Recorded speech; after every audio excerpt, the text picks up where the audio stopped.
Washington AFP, Michael Flynn's downfall was as swift as his rise to become Donald Trump's top. National security aide was slow and steady.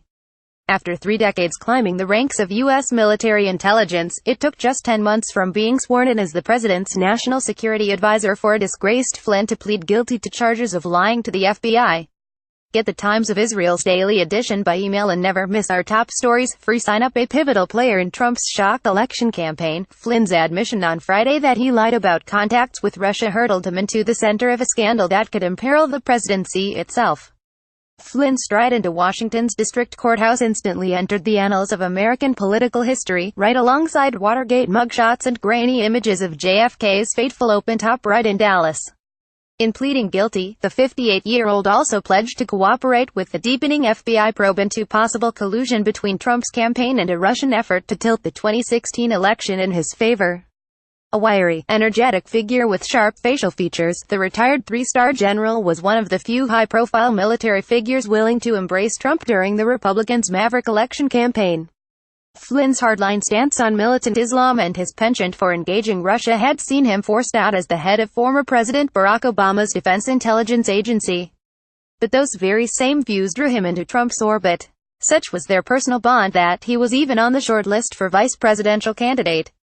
At the Republican convention that nominated Trump for president, Flynn delivered a fiery attack on Democrat Hillary Clinton, even leading the crowd in chants of "lock her up," but his own fate was sealed when he discussed U.S. sanctions with Russia's ambassador weeks before Trump was sworn in as president, just as then President Obama was ordering new actions against Moscow over its alleged interference in the U.S. election.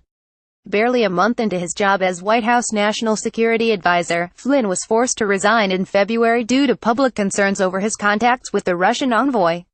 It was not the first time Russia had become a problem for the retired Army lieutenant general.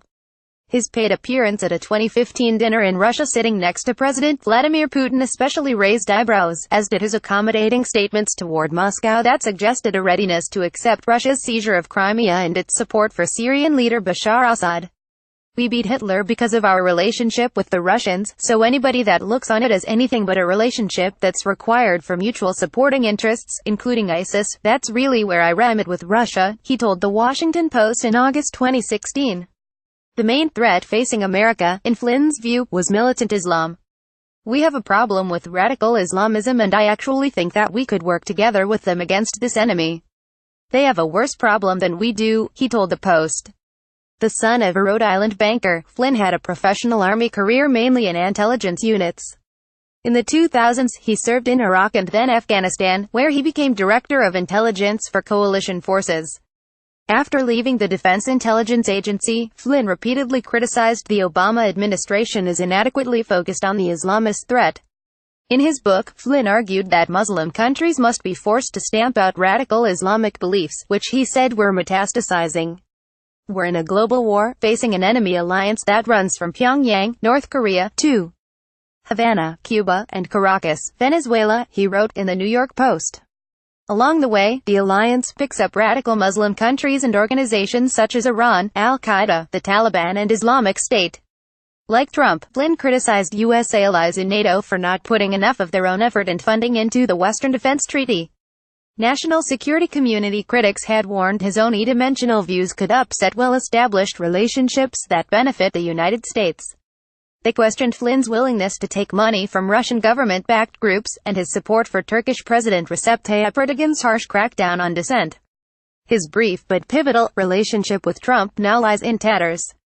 Having reached a plea deal with the FBI, he has now flipped against his old boss, promising to tell investigators details of which very senior member of the presidential transition team instructed him to approach Russia. In response, the White House threw Flynn under the bus. Describing him as a former Obama administration official, White House lawyer Ty Cobb said he was only part of the Trump administration for 25 days. They may turn out to be the most consequential 25 days of his long career.